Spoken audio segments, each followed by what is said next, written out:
Hi, everybody. This is Anna from Northwest Ecclesia, and I have a guest today. Now, you know that what we try and do is leave you with information that you can do yourselves. And that's why I have invited this person, because she has excellent information for you to do and participate in. So with that, Katharine, would you introduce yourself? I would be very happy to. I'm Katharine Wang. I'm with Age to Come University.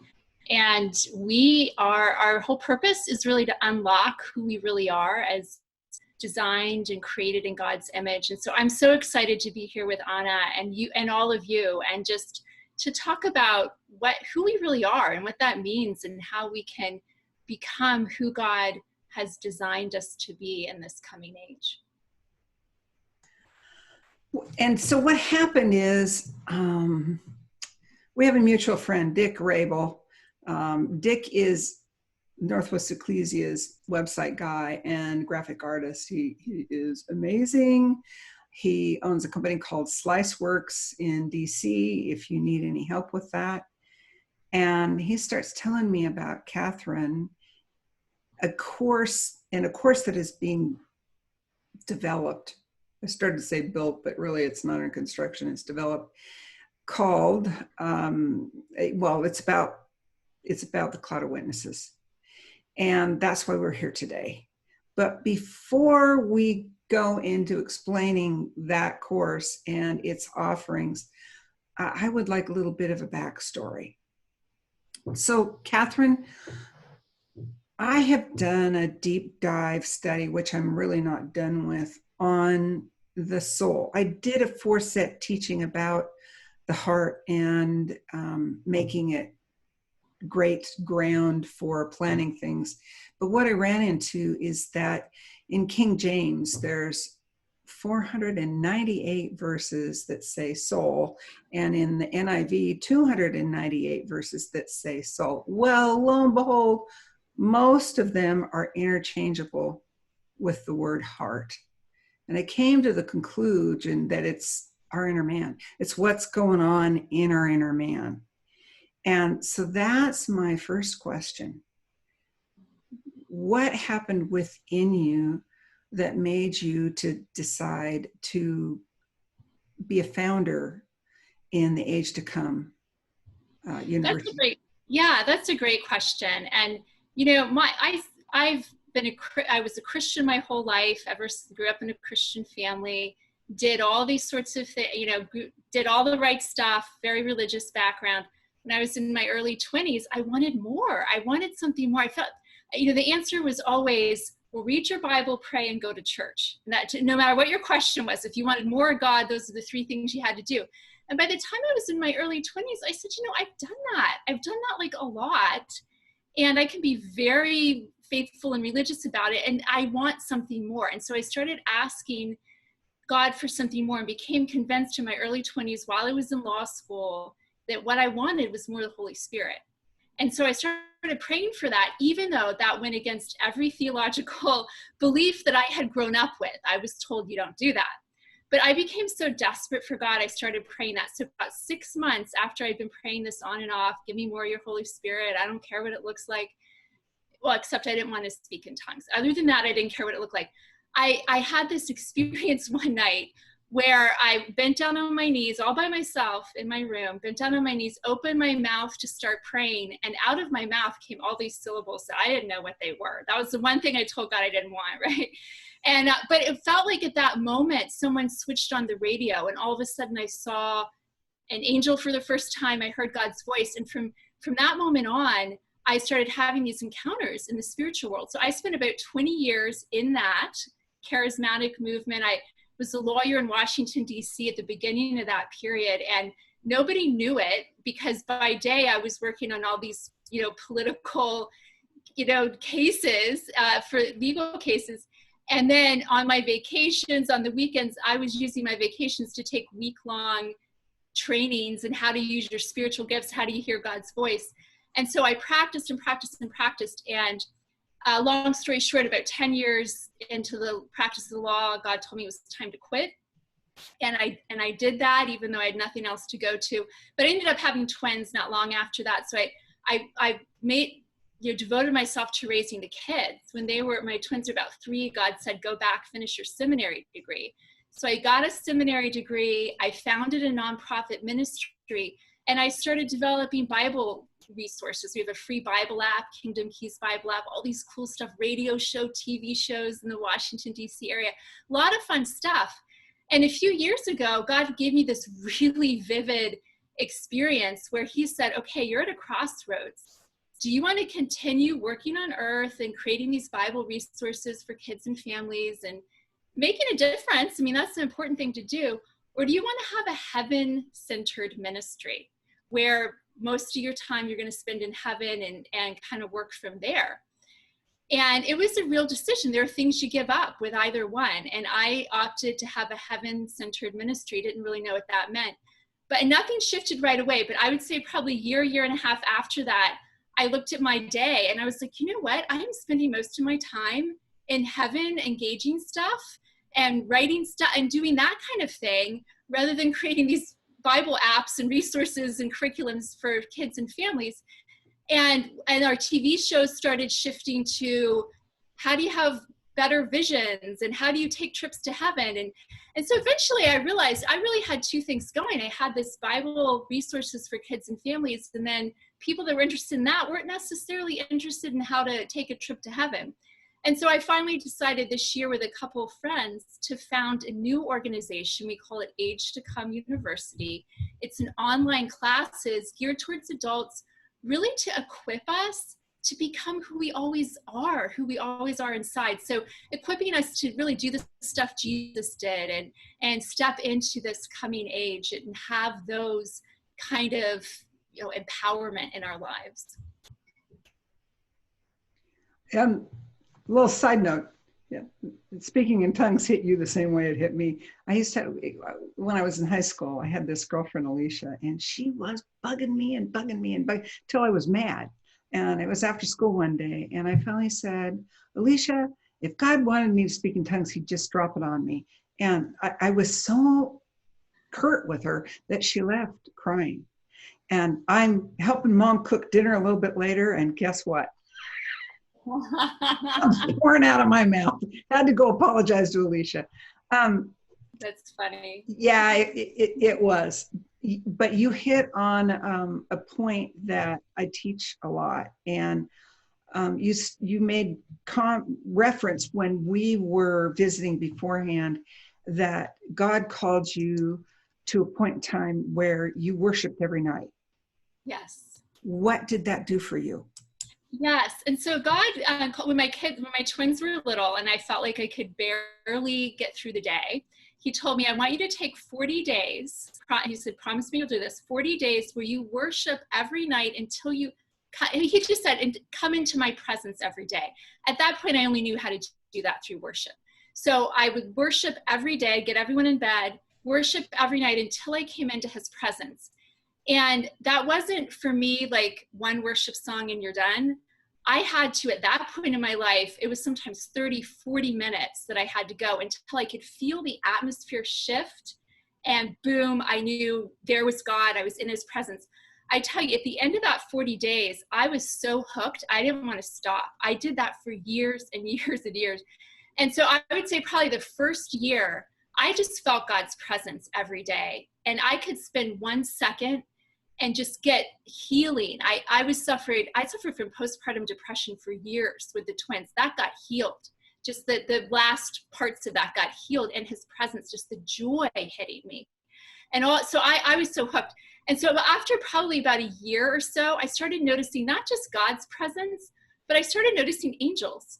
And it would be the kind of thing where I'd be like, oh, maybe that was an angel, but I don't know. It was so vague. But I would focus on it anyway. I was determined I wanted to learn how to communicate with angels. And so and then it got so I would see them not just every so often, I'd see them every day, but only when I worshiped. And then I got to see them, all the time. So now it's sort of rare. I remember I went into a church a couple years ago and an angel did not come out to greet me. And my immediate reaction was like, what's wrong with this place? Like, no one's, no angels are coming to greet me. So I got very used to that. So I went from like, I never saw angels to seeing them all the time. So I would say probably 3 or 4 years after worshiping every night, I not only see God, not only see angels, but I started noticing people. And at first I thought, well, this is weird. You know, I'd heard about angels, I heard about God, but not people. So I just ignored them, honestly. And then they started coming like more and more often, but they'd stand to the side so I could just ignore them. And then there was one night when about 6 of them stood right in front of me and I couldn't ignore them anymore. And they started talking to me. And that was my first encounter that I was consciously aware of with a cloud of witnesses. I think honestly, I had interacted with them before, but I thought I was having a vision. But that was when I knew like, these are people. And so anyway, it took off from there. So you just led me into 2 questions. One is, okay, I teach that praying in tongues, saying the Yad-He, Vav-He, worship, meditation, you know, like breathing the Lord's light in and out of you, all opens revelation.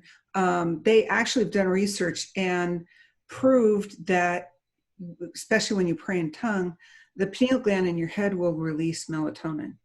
And they think it plays into night visions and dreams, which then allows you to see more. And it sounds like you found that true yourself with the worship and things. But did you know off the top that you were seeing the cloud of witnesses? I mean, I told you that I thought they were angels. It took me a long time to realize that I was looking at somebody else. Well, that's a great point. You know, I did that first time about 6 of them stood in front of me. I knew it was the cloud of witnesses because I was finishing up my seminary at the time, and we had just been studying John Huss, who, if you recall, he was about 100 years before the Protestant Reformation. He was a martyr, died for his faith, including the idea that everyone should be able to read the Bible in their own language. Okay, so I had just been talking to Jesus about how stupid I thought John Huss was. Okay, I'm just going to be honest, because I thought, you know, he died for a non-essential. I mean, it's not, you can go to heaven without reading the Bible in your own language. So why would he argue with fellow believers about a point of doctrine and then get killed for it? That's dumb. And I was telling Jesus that, and all of a sudden, those 6 people, the only one I recognized was John Huss. So there he was in my bedroom. And I was thinking, what are you doing here? Because I know, like, I recognized him. Somehow I just knew, you know, sometimes when you're in a spiritual experience, you just know something that you wouldn't necessarily know in the natural. I knew it was him. And I'm like, aren't you supposed to be in heaven? What are you doing here? And he started talking to me. And actually what he said was, why don't you read? And he named something that he had written. And, you know, said a couple other things, and then he left. And I thought, well, am I allowed to talk to people in heaven? I didn't think I was allowed to do that. But then I started thinking, well, you know, he just told me to read something that he wrote. Like, I could have gotten that idea myself, or God could have told me that. What harm could happen from reading that? So I went and I read it. And as I was reading what he wrote, I realized he died because he wanted to release the next thing God wanted released on the earth, which at that point in time is being able to read the Bible in your own language. And then I realized if that hadn't happened, if we hadn't had these translations of the Bible into our own languages, nothing else that God had done since then would have happened, because that needed to happen. So he didn't die for a stupid reason. He gave his life for something that God wanted to release next on the earth. And then I realized Jesus was telling me, I want you to have that attitude. I want that to be your attitude. Be willing to give your life for the next thing, even if it's not non-essential. And so I realized, here I am talking with the cloud of witness guy for the first time, and I'm having a life-changing, you know, reaction to it. It's changing, it's transforming who I am. And I immediately started thinking, well, why couldn't Jesus give me that teaching? Why did John Huss want to talk to me about his life himself? Why couldn't Jesus have done that? So I had all these questions. But after that first encounter with John Huss, I did start having other encounters. And I'll just tell you one more really fast, because this helped me know that it wasn't my imagination. Because probably one of the early on ones I had was this guy who I knew who he was. I'd heard some teachings about him, but I didn't know a whole lot about him. And his name was William Branham. And I knew he lived about 100 years ago, but I thought maybe he died in the 20s. I wasn't really sure. And one day he just popped into my worship time, prayer time, stood right in front of me, and he said, I want you to watch my 1956 Chicago campaign. I think it was 1950s. It's in the book. Whatever year I put in the book is what he said. And then he left. And I thought, oh, I don't think that guy was alive in the 1950s. But I immediately Googled William Branham, Chicago, 1950s. I think it was 56 or 53. I can't remember. And up pulled the only one of his campaigns that I could find at that point on Google that was televised. And so I knew that if my mind was making something up, I didn't even think the guy was alive in the 50s. Why would I combine a random city, a random date, and have that be the only one that Google would pull up? So I watched that campaign, and it was, very moving and all that. But I think what God really wanted me to know was, hey, you're not making these up. These are real people. They're alive in heaven, and they have stuff they want to share with you and impart with you, and you can learn a lot and be a better person from it. That is, to coin an old phrase, that is so cool. That is just so cool. And I mean, without saying point A, point B, point C, to me, those are reasons why people should participate in your courses, which I don't know if this is true, spoiler alert, but you said that right now, what the university is offering is free, but it won't always stay that way. That's right. Yes. So we have the Cloud of Witness class that Anna's talking about. Right now, I'm just giving away a 150-page book on the Cloud of Witnesses. It's 7 categories of people you can meet with from heaven, 7 ways to trigger an encounter with them, 7 benefits. It's a very comprehensive guide. And we have about 16 20 to 30-minute videos that I've taped that walk people through the book, as well as some activations about how to engage Cloud of Witness for yourself.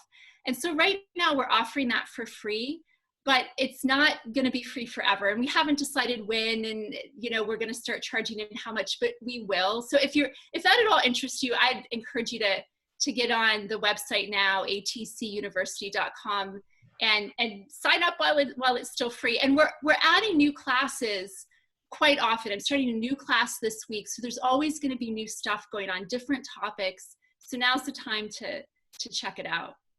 So guys, I will put the links in the description below the video, so you can easily get there. But that brings up another question. Why did you name it Age to Come University? That is a great question. Age to come is something that the Bible talks about. Actually, Jesus talks about it. And in the Gospels, Matthew 22:32, for example, a lot of Bible references, Jesus talks about, the letters talk about. The way that the Bible measures time, it measures it like we do, like days and seasons and years, but it also measures time in what it calls ages. And an age is just another unit to measure time, and an age isn't measured by like the rotation of the earth around the sun or the revolution of the earth on its axis like we measure days and years. It's measured just very simply as the earth goes through each constellation of the night sky. So it takes about a little over 2,000 years for the earth to proceed through each constellation. And each time the earth gets to a new constellation, the Bible calls that a new age. So for example, the Old Testament years, those 2,000 years between Abraham and Jesus, Moses, the law, that was an age in the Bible. We were all in one constellation during those 2,000 years. And then when Jesus was born, the earth started in a new constellation. And so actually, depending on if you're using the Bibles or secular societies in the Bibles, Jesus was born the year the earth rose in Virgo, the Virgin's womb. And so you have that as this new age of the New Testament. So you get that for about 2,000 years. Well, it's been about 2,000 years since Jesus. So we're right at the cusp of the next big thing. And an age just basically marks a major shift in our relationship with God and our ability as humans in our maturation process. So we're about to hit a big jump in maturity as a human race, and a totally new way to relate to God. So can you pinpoint when the next age starts? Do you have a rough idea? That's a great question. You could ask 10 people and get 10 different answers, right? so, but there are two ways that people measure it, basically. And so one way is to take a look at all 12 constellations to measure how long, because we know scientifically how long it takes the Earth to go through all 12. Then they take that number, divide it by 12, and they get about 2,160. So that's the average amount of time. The other way to do it is to pick one day every year that you're going to watch the sun rise. And as the sun rises, you're going to see what constellation it rises into. So the way the Bible did it, they picked Rosh Hashanah, which is the Bible's New Year. The way secular society did it is they picked the spring equinox and did it. So it works. No matter, you can pick, your birthday and do it every year. Okay, doesn't matter. But so in the Bible's time, when it rises, right now, when we're rising, half of the time, or some years, we rise at the very tail end of Virgo. Some years we rise at the very beginning of Leo, which is the next one, the Lion, the King. Some years we're in between the two of them because the Earth changes a little bit year to year. But we're moving. So we're moving away from Virgo into Leo, away from the virgin birth, Jesus, into the King, the Lion. If you look at it with secular society, some years when the sun rises at the spring equinox, we're in Pisces the Fish. Some years we're in Aquarius. Some years we're in between, but we're moving towards Aquarius, which is the water bearer, the pouring out of the water or the spirit.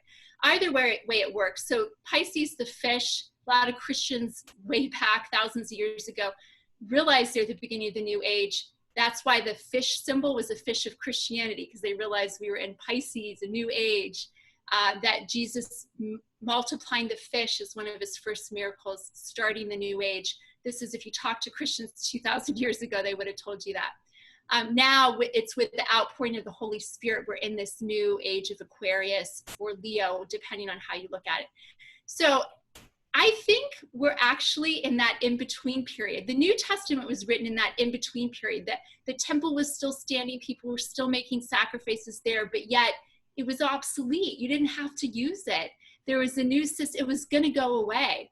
And we're now in this system where we have, the second covenant and grace and belief, but that's awesome, but you don't have to use it. It's gonna go away. We're gonna enter a new phase where our identity as created in God's image is going to supersede everything else. We're going to go back to that relationship we had with God in the garden, based on being created in his image, not based on anything we do or anything we believe. So it's now a choice. And I think we can now choose to step into the next age, or we can wait and step in later. It's up to us. And actually, God has told me that there are going to be 3 main waves of people moving into the age to come. And I believe that this coronavirus that in 2020 we have all had to deal with around the world is the first of these waves of people kind of waking up and saying, hey, I think I'm supposed to shift into something. Something's changing. And in fact, if you want to talk about how do you know that the church age is ending? People have been talking forever about, well, the church age, it's coming to a close. When is that going to be? When is the next thing going to be? Well, I like to think, well, hey, what about when they shut down all the churches? You couldn't even go to church. It was sort of reminded me of the temple getting destroyed, and that sort of being, by some markers, an end of Moses's era. And so anyway, a lot of these, and not that the church is going to go away, not that Moses and the Israel is going to go away, but there's just going to be a new thing that opens that'll be just as incredible as the thing that the second covenant opened. So 2 things. About 2013 or 14. Let me preface this. I like it when the Lord does things really organically. It's like he brings it to you and he brings it to you and he brings it to you again. And another friend of mine, Dr. Marty Best, I love to call him Dr. Smarty, another PhD. No, anyway, he started saying to me, we're entering the age of the cell. We're entering the age of the cell. There's going to be more and more home fellowships. And this was before I understood what the word ecclesia means. And and really, when you break down ecclesia in current modern times, ek means from, and ecclesia means call.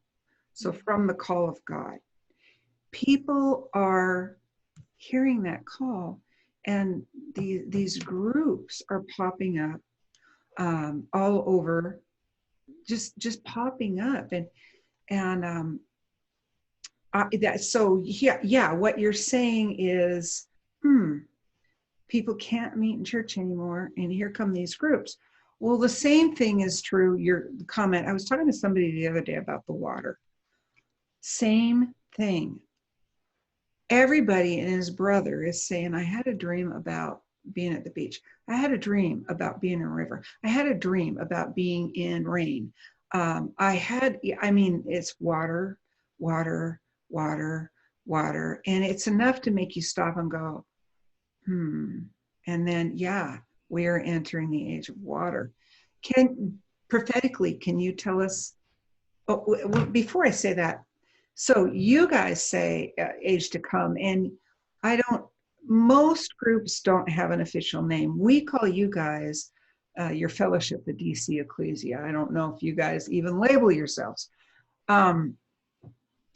And now I lost my train of thought. Oh, you guys regularly say age to come. I'm friends with Gil and Adina Hodges, and they say next agers. And so I haven't heard that one. Yeah. Yeah, well, I really believe that, I've said earlier that many are called, but few are chosen. It's really easy to be chosen. You hear the call, and you respond to it. You're faithful, and you step into that, and you're chosen. So we call people of this entering this season kingdom people, because it's living from heaven to earth. We make cracks about we live ascended lives, and sometimes you're doing it and don't realize you're doing it, but the work really is done from heaven to earth. With that, can you tell us more prophetically? Do you know more about the age we're entering into? Yeah, absolutely. And I wouldn't say it's necessarily prophetically as much as just if you look at Bible and history and talking to God and hanging out and have all of that combined. I would say that if you want the best sense that I can give people of it is if you think of yourself living in the old covenant, so 2 ages ago, and then you think of that transition to the new covenant, that was major shift, right? Because you had in the old covenant, you were living with a group of laws, 613 laws, beautiful laws spoken by God, oracles of God, so beautiful, beautiful, beautiful. But that was the best revelation that you had. And you related to God primarily as your Lord, and you related to him by doing stuff, doing his laws, And then here came Jesus, and there was a major shift. And so God was still Lord, but he was more now Father. Jesus started calling him Father, which was a title he had in the Old Testament, but a very minor title. A way more major way of thinking of him was Lord. And Jesus came along and shifted that to Father, which is a much more intimate way of thinking about someone. And he started opening up grace to us. You don't have to keep all these laws. You can actually just have faith. You can just believe. That was a major shift. So there's another major shift coming. So right now we're sitting in this age of grace, the age of belief and faith being the way that we relate to God. And that is all about to shift. We're about to get a whole nother revelation, much more intimate revelation of who God is, more intimate than Father is coming. And actually, this is the class I'm starting this week called Oneness with God. We're going to have this oneness relationship that goes beyond a father-son, father-child relationship into oneness. What is that like? It's part of it, of this next age. And we're going to have a shift away from, instead of keeping a bunch of laws or believing a bunch of stuff, it's going to be a shift to identity. It's just who we are. So we're going to go deeper and deeper into ourselves, into who we are as sharing God's image. And it's going to be not so much receiving impartations as unlocking and releasing who we are. So it's going to be a major shift. So part of what that's going to be is eternal life, right? And sharing God's image, there's eternal life. So death gets defeated. You get abundant life, you get wholeness. So you're not just living forever, you're living in your perfected, like, stuff that we used to think, well, you have to die and go to heaven. No, you get to do that on earth, this wholeness, this completion. There's ecstatic joy, like how the emotional state we were designed to live from. What I call superhuman powers, which is just, if you think what Jesus did, the stuff that we used to go, how did he do that? That's just going to become normal. There's going to be a different way that we relate to nature. We're not going to be bound by the laws of nature.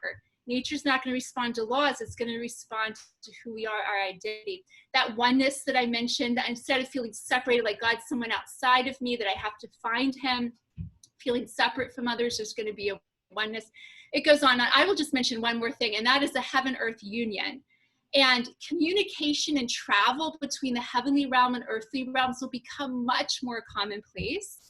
Access to heaven, all of this. And so that's what part of what the Cloud of Witness class was teaching, was that aspect of it. Now we're moving into I'm going to teach next on the oneness part of it. So all of this is just a different expression of who we are being released as we step into the next thing. Excellent answers. Excellent. It's funny that you should, here we go again. That's what we've been hearing. We've been hearing unity, unity, unity. And we have, our imaginations cannot even completely grasp what that unity is like. I saw, this is really interesting to me. I had a vision where the old line about the threefold cord is not easily broken. And this cord was 3 colors. It was like a rope. And one was, it was all glowing platinum, but one rope was turning and it was like pearl white. One rope with one cord, the other cord in it was like charcoal gray with flecks of diamond flecking through it. And the third was just platinum, the platinum color. And so they're all turning, but then like a barber pole, it's turning. And the Lord started talking to me. What started it is I was talking about another person's ministry who I actually think's really cool, but I don't relate well. And because their focus is so different. And the Lord said, do not let that separate you, because you don't understand what he's doing is what I've called from God. And in fact, I want you to fellowship with him and his team and get to know him better. And so that, taking a bit of a rabbit trail, that brings up, I'm sure you guys have talked about this, we have. There's also, what do I want to call it? There's going to be people experiencing Moses moments. And some of the people that I have known for years are digging their heels in, and you know, we've learned from them, we've listened to them, etc. And they're saying this is too much, and they're digging their heels in, and they don't want to go on. And I find it very interesting that no one is judging them. What people are doing is grieving. But it's also a sign of the age to come. Justin Abraham, he just put out a really good podcast. The title of it has to do with Enoch and the future. And he says, anytime there's a transition, there's death. There's going to be broken relationships, etc. So for a season, that doesn't mean forever. We have to choose to go on. We have to choose to go up the mountain. And if some people get left behind, they get left behind. And you might even find that true in your own life, that you've lost friends that say what you're doing is too much. And I just, yeah. No, I was going to say those are great points. And you're talking about the 3-cord strand, and I've never seen something as beautiful as what you described. I always think about it, if you've ever thought of the halal bread or the Shabbat bread, that's made out of 3 right? So it's 3 quarts, and you braid them together, and then you bake it.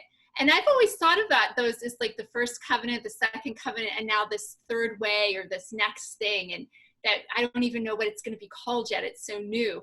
And there's some people called to the first. I mean, Israel still exists. It still has a purpose. It's awesome and beautiful. There's some people called to the church, always going to be called to the church. Some people called to the next thing. And when you've braided them together, you can still separate them out.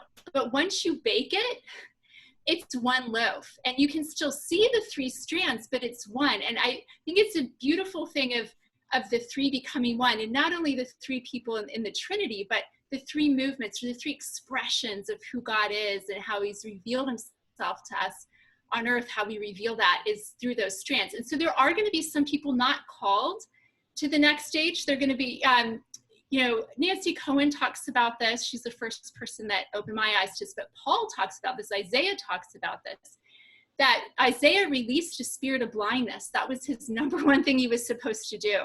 And you think, why in the world would God want people to be blind to what was going on spiritually? Well, the reason is if they had recognized Jesus, they would have embraced him, and he would never have died. But then why did they keep being blind even after he was dead and crucified? It was because if they had continued, if they had realized who he was, you would have had either what would have happened is Judaism would have just gone away, and it would have just been Christianity. Or Christianity would have been keep all the 613 laws and then tack on to the end of that belief in Jesus. And there was a debate about that, if you recall, in the New Testament. Should we make people keep the law or not? And it was really heated. And basically what they're saying is this a new thing, or is this just an add-on to Judaism, the first way that God revealed?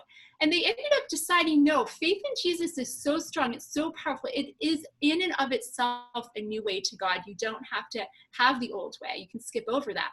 And so what's about to happen is a new way of relating to God is about to get revealed, so powerful that you won't even need the second covenant. And that's going to be controversial, just like it was controversial to, like, you're telling me we don't need those 613 oracles of God delivered from God. They're the words of God. And there was really a debate going on, like, is Jesus enough? And there's going to be a debate going on, is our identity as created in God's image enough?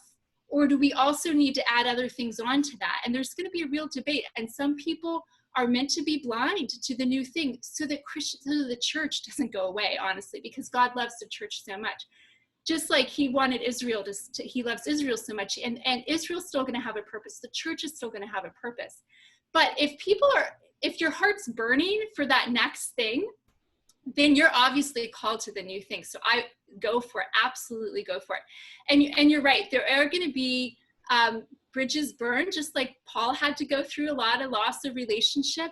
But he's he's an interesting one. He's actually talked to me, talking about Cloud of Witnesses, about that, about what he's had to go through relationally and emotionally to break into the next thing.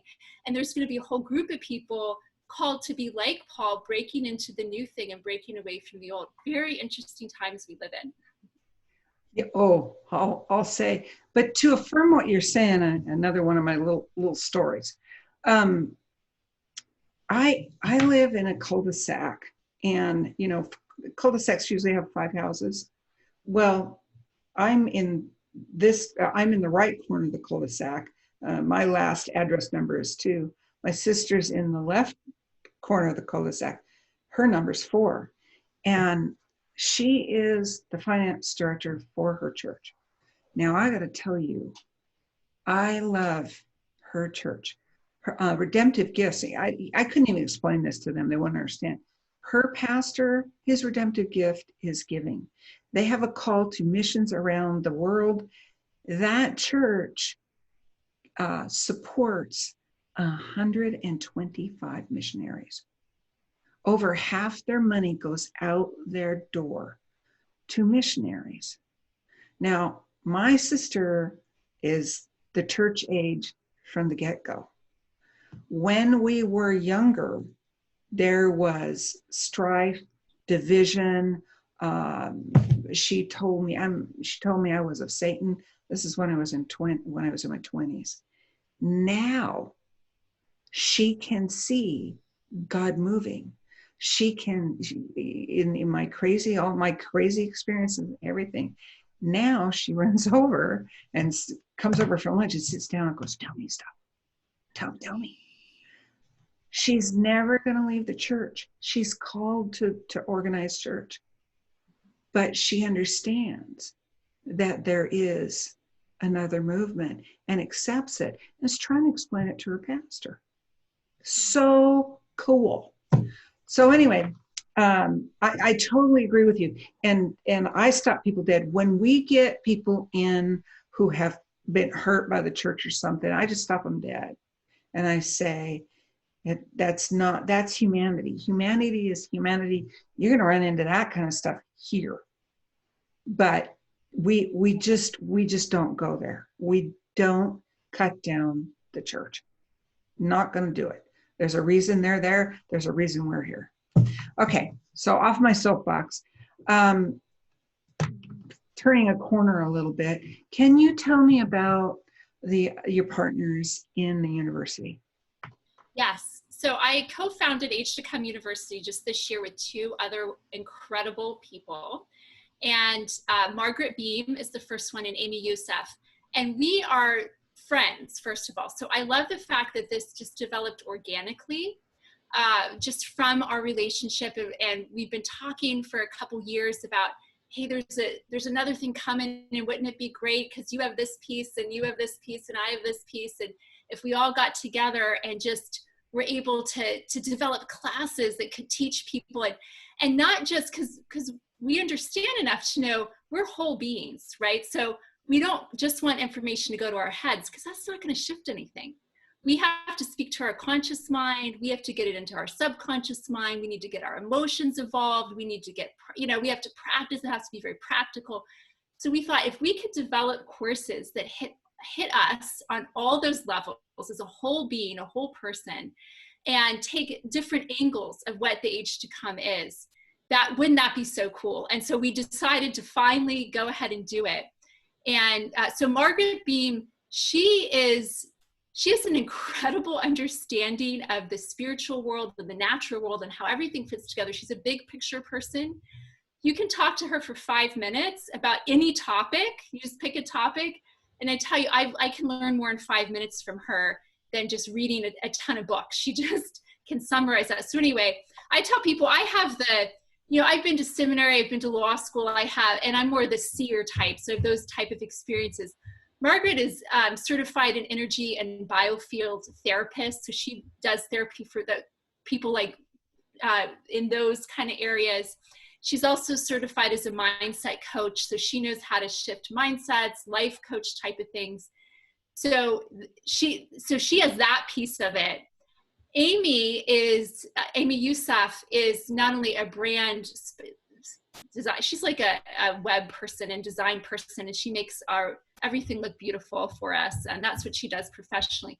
But she also has her own expertise, eternal life, internal healing, physical healing. So anyway, you put us all together and you get something unique, and so it's awesome. And so we're very excited to be partnering together to do this. What does participating in a course look like? That's a great question. And so for most people, it's going to look like an on-demand experience. So you go to the website, you pick what course you want, you sign up for it, which is at this point just sending us an email saying, this is the course I want. And then you'll get links to videos. And my courses, I've been having videos and also like a book excerpt or an entire book, 150-page book.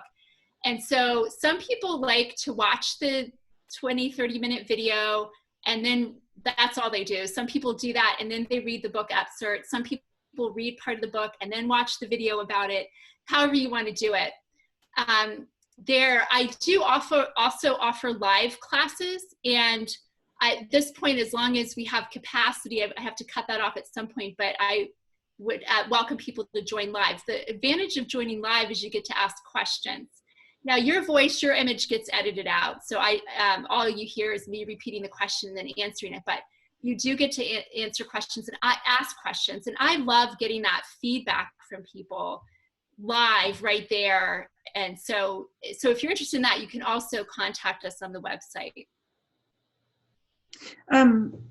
Are there any other resources we need to know about with regards to the university? Yes, we are posting new things all the time. And so I would check back, if we have a couple courses that are in the works. So for example, I'm teaching, going to start this week, I think it's called Living Loved, entering that oneness love with God. So it's looking at age to come stuff from a oneness perspective. I also want to teach a course on angels, sort of like I did with Cloud of Witness. I would say a month or two ago, I had on like 4 different encounters in a month with different groups of angels, all asking me to write a book on angels. And so I said, okay, I'll do it. But it was interesting to me because some of them were saying, we want you to write this book because we as angels, is what they're saying, want to come into our inheritance. And our inheritance is to get to work with humans and get to interact with you guys and help you guys do your stuff on earth and in heaven. And there aren't enough people on earth that know how to interact with us smoothly, at least. And so, hey, could you write a book about that? So I'm not sure when I'm going to have that finished, but the encounters for that have started. So I get excited about that. I've taught in the past, but I want to maybe upgrade it a little bit, how to open your spiritual senses, just generally speaking. Like how do you do that? How do you communicate with God better? How do you have clearer visions and communications? So Amy and Margaret also have courses in inner healing type of stuff. I'm trying to pull up the list of, it's all on the website actually. If you go under instructors as well, it'll tell you what each of us has in the works. But I want to do them justice. Let's see, what are they planning to? Okay, right. So yeah, we have meditation, healing, and wholeness, the human biofield, and energy body. So we were talking earlier about our seals. How do those work? What function are they supposed to play for us? How can we get more out of that spiritually as well as just physically and energetically, regaining health and vitality? Margaret has gone through and actually overcome Lyme disease with a lot of this stuff, that non-conventional stuff. So she now has a lot of wisdom to share. Mindset training, growth and development. So principles behind mindsets. How can we shift them? How can we, simple, consistent tools that we can utilize for rewriting our mindset, for self-transformation. Characteristics of the new age. You want to go deeper into what we're about to step into. It's an overview of all that, the astronomical ages, why it's here, how it works, tools for getting unstuck. These are real practical things that, hey, you get in a funk, you get in we call it like wigging out or flipping out, or, how do you, practically speaking, get yourself out of that state so you can commune with God again? Immortality, what's possible for our physical bodies. So a lot of stuff, again, we're coming at it we have different personal stories and expertise. So it's a wide range of things that we have in the works. Well, I know you know this. We've in talking about mindsets makes me think of this. 95% of the time we operate out of our subconscious. One of the things that throws a loop in that is a new age, because nothing looks the same, and what we've been operating out of is gone. The format is gone. And, I hope I'm not beating a dead horse, but that's one of the reasons what you guys are doing so piqued my interest. And I'm not trying to play the branding marketing person. I don't know a lot about branding and marketing. Guys, I'm just trying to say to you, all my YouTube buddies, you are going to need help. Why reinvent the wheel? Why figure this out on your own when there are people that the Lord started preparing 20 years ago? And, Proverbs, there's safety in a multitude of counselors. Well, those counselors are not your peers and your buddies. They're people who have gone ahead of you in this and can help you navigate the difficult issues that are going to arise. Life is, I hate to say it, never going to look the same. And it may be more difficult for a season, but then it's going to be awesome. One of these days it's going to be awesome. And you just need the tools to be prepared for this. So I'll get off my soapbox and quit preaching at you. Feel free. You know, I love comments. Some of you are regulars, like Irene Peterson in New Zealand. Hi, Irene. Anyway, that brings me to, can you share some testimonies about people who've done the course or used the university? Yeah, I would love to. And we have more testimonies than I would have time to share, little excerpts on the website, atcuniversity.com. But you know what I would personally was so pleased with when I started getting these comments back is that people were saying this wasn't just intellectual knowledge that they were gaining, they were actually doing the stuff. And so I'm getting back testimonies saying, hey, I had my very first encounter with a cloud of witnesses, you know, that I never encountered anyone, or I had like a really real life encounter, like it was way more significant than any kind of encounter I'd had in the past. I get excited about that because that lets me know that this isn't just information that people are receiving. It's getting into people's spirits and it's being processed in a way that's really changing their lives. So for things for years they had wanted to have these kind of encounters, and then suddenly they're able to have them. People say like just about every session that they watch, having encounters with Jesus in a fuller way or new way or better way or deeper way, you know, whatever you want to call it, than what they were having before. So it seems like it's hitting not just our minds, it's hitting something inside of us, our spirits. It's starting to unlock stuff, and people are doing the stuff that they had always wanted to do. So that excites me. Awesome. Is there anything else you need to tell us? Well, you know, I'm just looking at my notes, and I have this quite, and sometimes, you know, I am available if people want to reach out to me. I love to answer questions. I do mentoring sometimes with people in groups. So please reach out to me on the website. If you have questions about any of this, I would love to talk to you and meet with you. And I am super excited to start to get connected now that we have a website and that we're, you know, we live across the country, Anna, and we're connecting. And I've connected with people over the world, you know, just through the website and stuff. And being able to meet people that have a similar calling and purpose in life. And I think that together, we're going to do way more than we could individually. So that excites me. Yeah, I totally agree.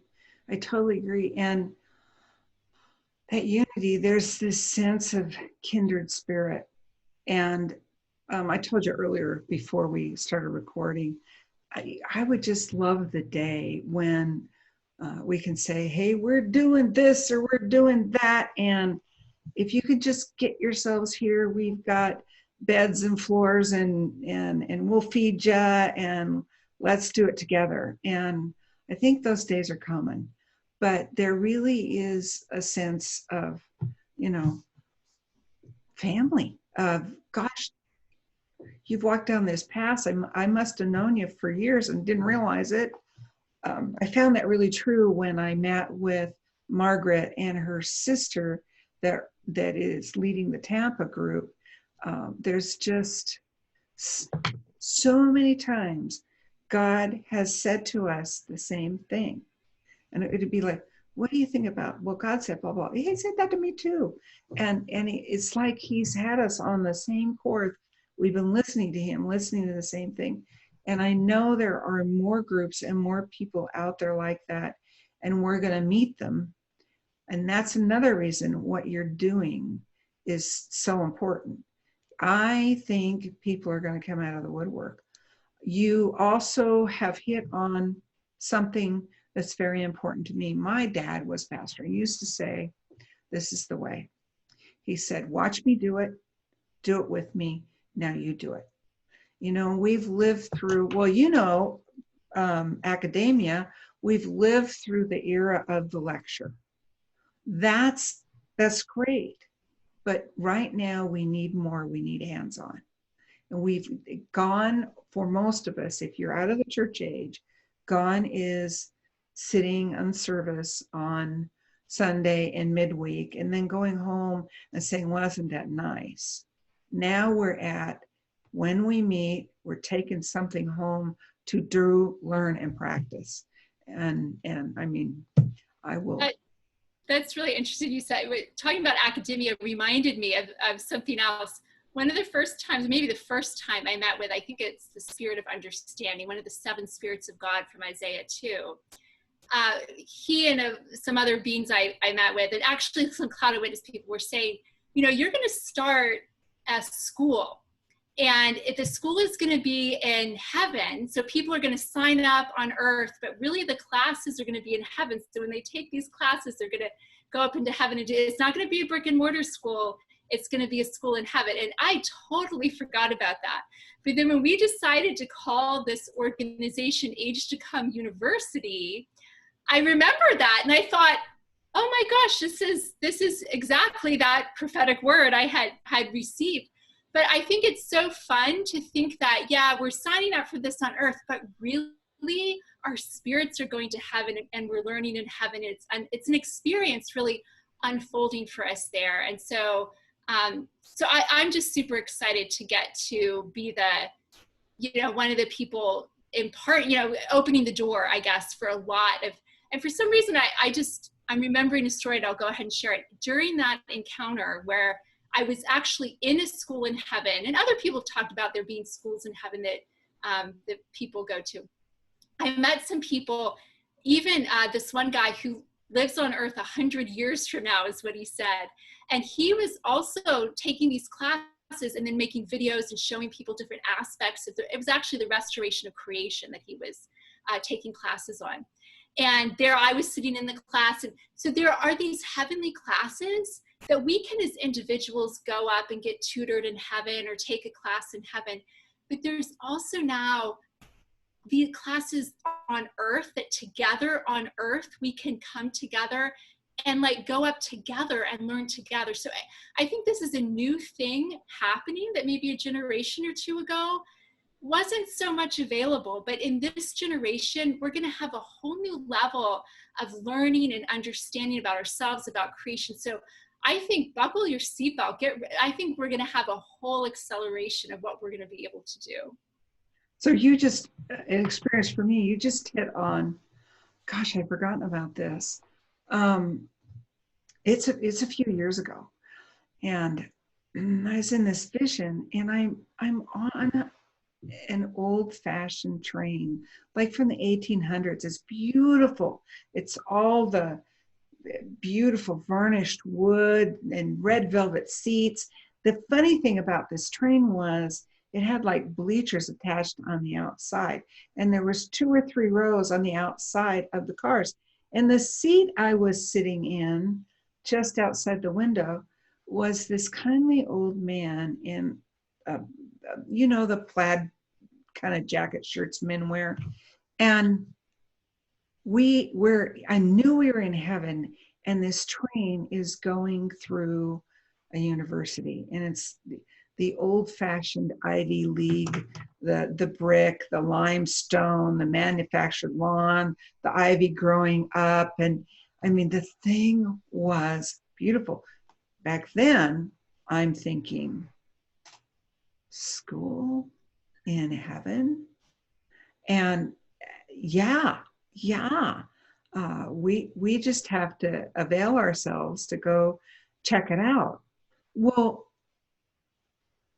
I was having a conversation with the kindly old man, and I was, what is this? What is that? And he's telling me, well, this is this hall and that's that hall. And I never did see any dorms or anything. Every building was classrooms or a lecture hall or something like a museum where artifacts were stored. And finally, somewhere along the line, he turns and looks me full in the face.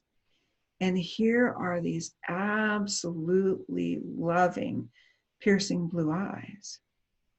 And I realized the guy sitting on the outside of the train having a conversation with me was Father God. Very unassuming. You know, we always think of him as power and in his throne room and, you know, magnitude and majesty and no, very unassuming. Yes. And you know, that story reminded me of something that actually surprised, in that encounter I had, surprised the spirit of understanding. Because he was there to fix my heart, to get stuff out of my heart. And what he found in my heart was this little baby. And he took it to God's throne and he asked God, what is it? And God said, this is an understanding of me that is being birthed out of intimacy, because ultimately there is no person, no being, no seven spirits of God, no being that is going to know me better and be closer to me than my people. And so, and he said, you're surprised to see this, but pretty soon you're going to be surprised if you meet someone and they're not going to already have this child conceived inside of them, and knowledge of God conceived through intimacy. And it made me realize that our whole relationship, even with the seven spirits of God and all that, is shifting from mentoring to like, hey, I know God better than you because I'm closer to him than you are, because our relationship is designed to be closer than your relationship with him. So I have stuff that I'm going to teach you. And the Spirit of Understanding showed me his library. He said, you're going to not only know all this, you're going to know stuff that I could never write about God. And there really is a new age coming in which we're going to know God way better than any of the tutors from the past ages. And we're going to already it's in a lot of our hearts, this knowledge of God and the universe and everything, conceived through just an intimate fellowship with him. And that is the kind of thing that's the foundation, I think, of the knowledge and the universities and the knowing of this coming age. Is it's built not on book knowledge, but on heart knowledge and that heart-to-heart connection. So I think it's an exciting thing to be stepping into. Oh, yeah. And so now you set off another one in me. I have another friend that's a ministry leader in this area. And if you spend time around him,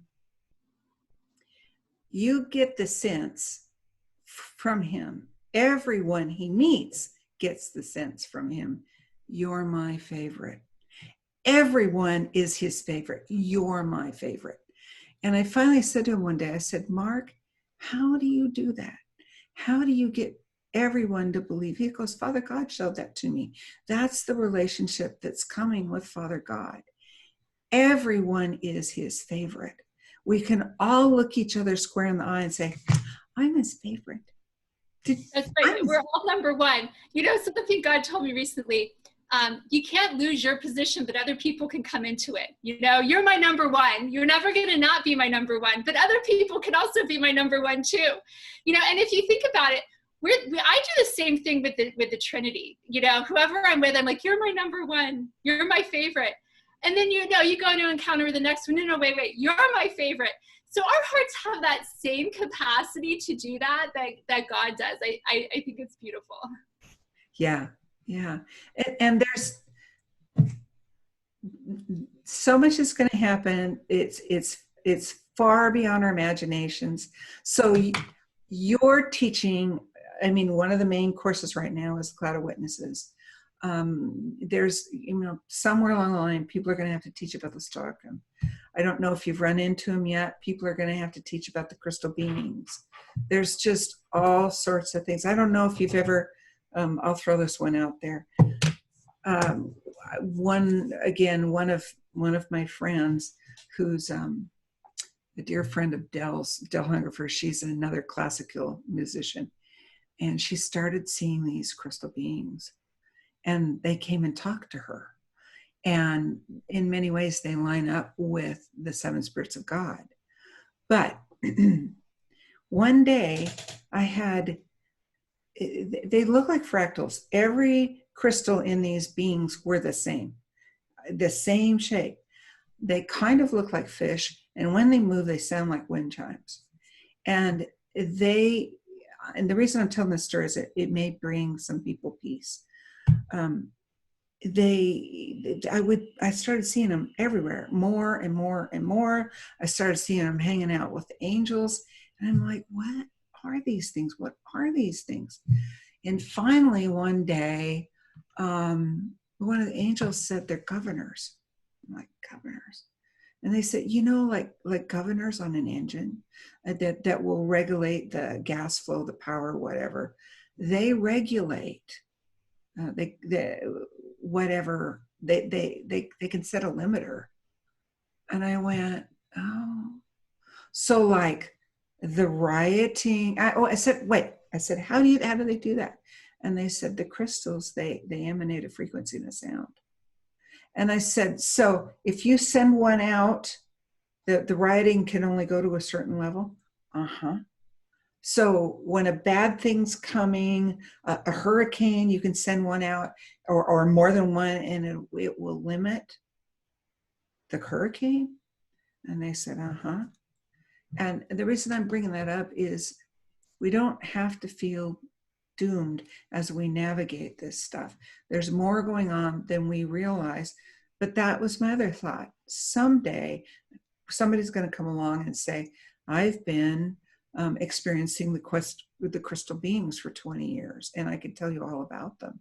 There's just more out there in God's creation than we realize. And that's a great point, because we would love to hear from people like that. I mean, if we'd love to partner with people, if someone has a developed message that relates to age to come, and you're looking for a platform to share it with people, absolutely. We are. We don't want to monopolize all the teaching necessarily. If someone else has a developed message, we'd love to hear from them too. And go on. Oh, I'm sorry, I've got some people I may send your way. Yes, we would love to hear from them. Yeah, absolutely. See, and that's not my forte. I teach, but to develop a whole course, and I told you that I'm really amazed at how organized and prepared you are, and that's not my forte. And that's and I realize it's not everyone's forte, and so we are willing to work with people on that, to help them get organized or whatever. If they have all the knowledge and it's all in there and it's just not coming out and it's just super awesome, and we would love to be able to help you share it with the world, that's also something that we can do too. Yeah. So cool. I've really, really enjoyed my time with you today. Likewise. Yeah. And guys, she's approachable. We'll put the links. You want to talk to her, feel free. And I think we're going to say goodbye and turn this off. And we'll have more information for you soon. Blessings.